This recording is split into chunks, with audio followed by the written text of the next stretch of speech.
പ്രിയപ്പെട്ട പ്രേക്ഷകർക്ക് സ്വാഗതം. ഇത് Blasters soccer. Kerala Blasters ISL 11ാം സീസണിലെ 9ാം മത്സരത്തിനായി നാളെ ഇറങ്ങുകയാണ്. വിജയത്തിൽ കുറഞ്ഞതൊന്നും ബ്ലാസ്റ്റേഴ്സ് പ്രതീക്ഷിക്കുന്നില്ല.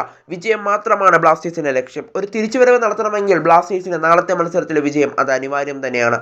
എന്നാൽ ഇപ്പോൾ ബ്ലാസ്റ്റേഴ്സിനെതിരെയുള്ള മത്സരത്തെ പറ്റി നാളത്തെ ബ്ലാസ്റ്റേഴ്സിന്റെ എതിരാളികളായ ചെന്നൈയിൻ FC പരിശീലകൻ ഇപ്പോൾ ചില കാര്യങ്ങളൊക്കെ വ്യക്തമാക്കുന്നുണ്ട്.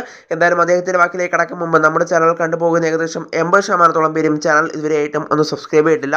അതുകൊണ്ട് തന്നെ കൂടുതൽ ഫുട്ബോൾ അപ്ഡേറ്റ്സിനും അതുപോലെ തന്നെ ISL അപ്ഡേറ്റ്സിനും കേരള ബ്ലാസ്റ്റേഴ്സ് അപ്ഡേറ്റ്സുകൾക്കുമായി മറക്കാതെ നമ്മുടെ ചാനൽ സബ്സ്ക്രൈബ് ചെയ്തേക്കുക. അപ്പോൾ നമുക്ക് നേരെ വീഡിയോയിലൂടെ തന്നെ കടക്കാം.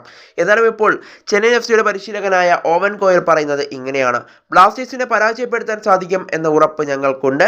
ആ 3 പോയിന്റിന് വേണ്ടിയിട്ടാണ് ഞങ്ങൾ കൊച്ചിയിലേക്ക് എത്തുന്നത് എന്നുള്ളൊരു കാര്യമാണ് അദ്ദേഹം എടുത്തു പറയുന്നത്. കൂടാതെ അദ്ദേഹം വേറൊരു കാര്യം കൂടി പറയുന്നുണ്ട്. നാളെ കൊച്ചിയിൽ വെച്ച് ബ്ലാസ്റ്റേഴ്സിനെതിരെ ഒരു മനോഹരമായ ഫുട്ബോൾ തന്നെ ഞങ്ങൾക്ക് കാഴ്ചവെക്കാൻ സാധിക്കും എന്നുള്ള ഉറപ്പ് ഞങ്ങൾക്കുണ്ട് എന്നുള്ളൊരു കാര്യം കൂടി ഇവിടെ ഓവൻ കോയൽ എടുത്തു പറയുന്നുണ്ട്.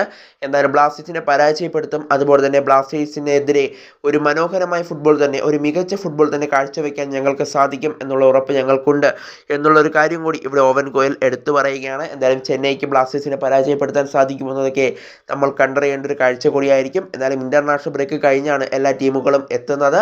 എന്നാലും ISL മത്സരങ്ങൾക്ക് ഇന്നാണ് തുടക്കമാകാനായിട്ട് പോകുന്നത്. എന്തായാലും മികച്ചൊരു തുടക്കം തന്നെ ബ്ലാസ്റ്റേഴ്സിന് ഇന്റർനാഷണൽ ബ്രേക്ക് കഴിഞ്ഞ് വരുമ്പോൾ ലഭിക്കട്ടെ എന്ന് തന്നെ നമുക്ക് ആശംസിക്കാം. എന്തായാലും ഇപ്പോൾ കഴിഞ്ഞതൊക്കെ കഴിഞ്ഞു. ഇനി ബ്ലാസ്റ്റേഴ്സ് ശക്തമായി തന്നെ തിരികെ വരുമെന്ന് പ്രതീക്ഷിക്കാം. എന്നാൽ ചെന്നൈയിൻ FC പരിശീലകൻ ബ്ലാസ്റ്റേഴ്സിനെ പരാജയപ്പെടുത്തുമെന്നൊക്കെയാണ് പറയുന്നത്. എന്തായാലും നമുക്ക് കണ്ടു തന്നെ അറിയാം.